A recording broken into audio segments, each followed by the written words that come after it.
Violaine Sanson-Tricard, la sœur de la célèbre interprète de Vancouver, a sorti, le 27 octobre dernier, un livre intitulé Tout sur Véronique Sanson, album par album, aux éditions Grund.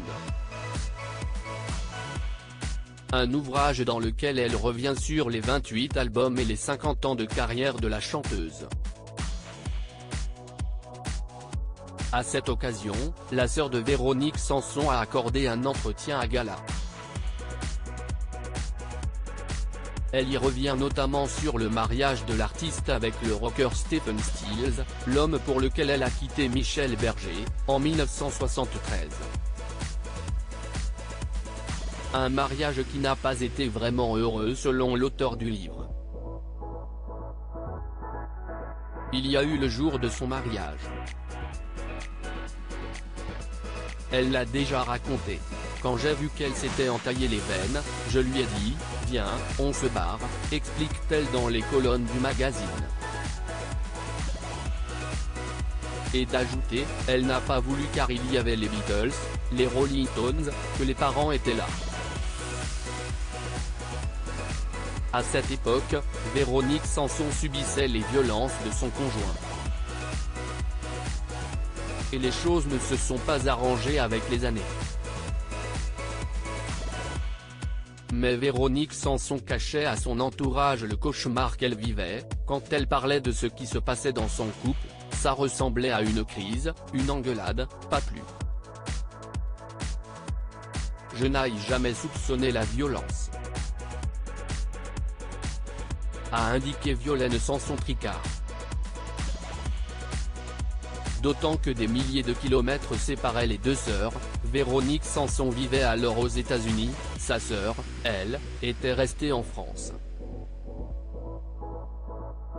Elle a d'abord vécu au Colorado, avec 8 heures de décalage, puis en Californie, avec 9 heures, explique celle qui est aujourd'hui la manageuse de la rockeuse. Avant de poursuivre, on a oublié mais à l'époque, il n'y avait pas WhatsApp, ni les réseaux, ni les mails.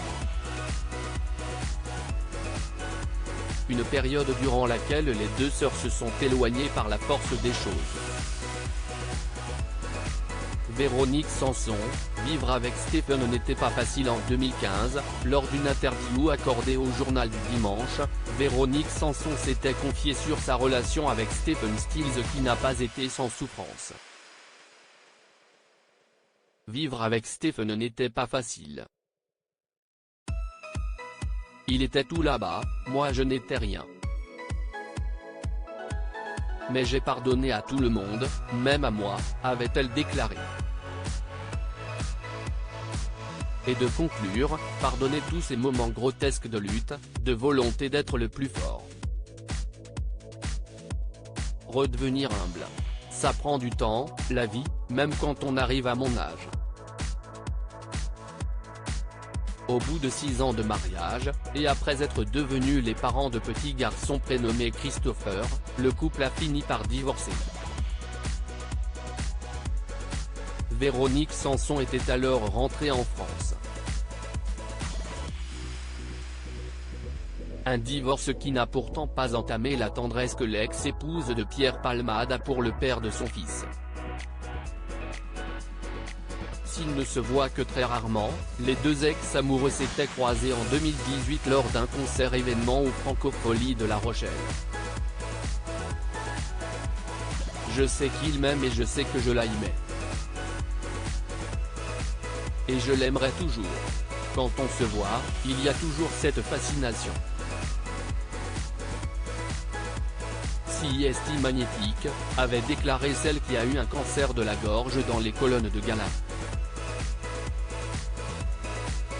Notre complicité est avant tout musicale car il habite à Los Angeles, à 12 000 km de chez moi et on ne se voit pas souvent. Il travaille beaucoup et je travaille beaucoup. Et comme il a un problème d'audition, on ne peut pas se parler au téléphone. Mais on n'a jamais perdu contact, avait-elle précisé à la même période aux Parisiens. Christopher fait aussi le lien. même si je ne les vois pas souvent, car il est aussi aux États-Unis. Mais il fait quand même quelques allers-retours et me donne des nouvelles de son père. Si est rare d'être réunis.